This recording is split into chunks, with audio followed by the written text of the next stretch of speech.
शरद पवार महाविकास आघाडीचे उमेदवार नक्की झाले. पार्थ पवार अजितदादा राष्ट्रवादीकडनं अर्ज भरतायत. आता सगळ्यात महत्त्वाचा विषय आणि विश्लेषणाचा हा विषय असा आहे, शरद पवारांची उमेदवारी नसती तर,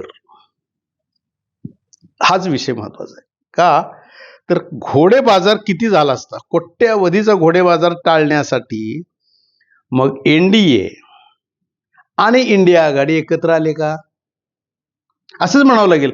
उद्या पवार साहेबांची बिनविरोध निवड जाहीर झाली तर जे आम्ही एक एक ऐकतोय ते सत्य आहे म्हणायला लागेल. अमित शहा, देवाभाऊ, इकडनं राहुल गांधी, उद्धव ठाकरे, हे महाविकास आघाडी इकडची, म्हणजे वरती इंडिया आघाडी.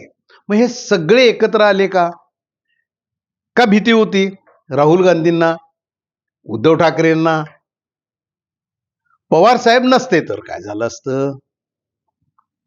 नक्की घोडे बाजार तर झाला असता. भारतीय जनता पक्षवाले काय गप बसले नसते, महायुतीवाले गप्प बसले नसते. अमित शहानी वरनं सगळी सूत्र हलवली असते.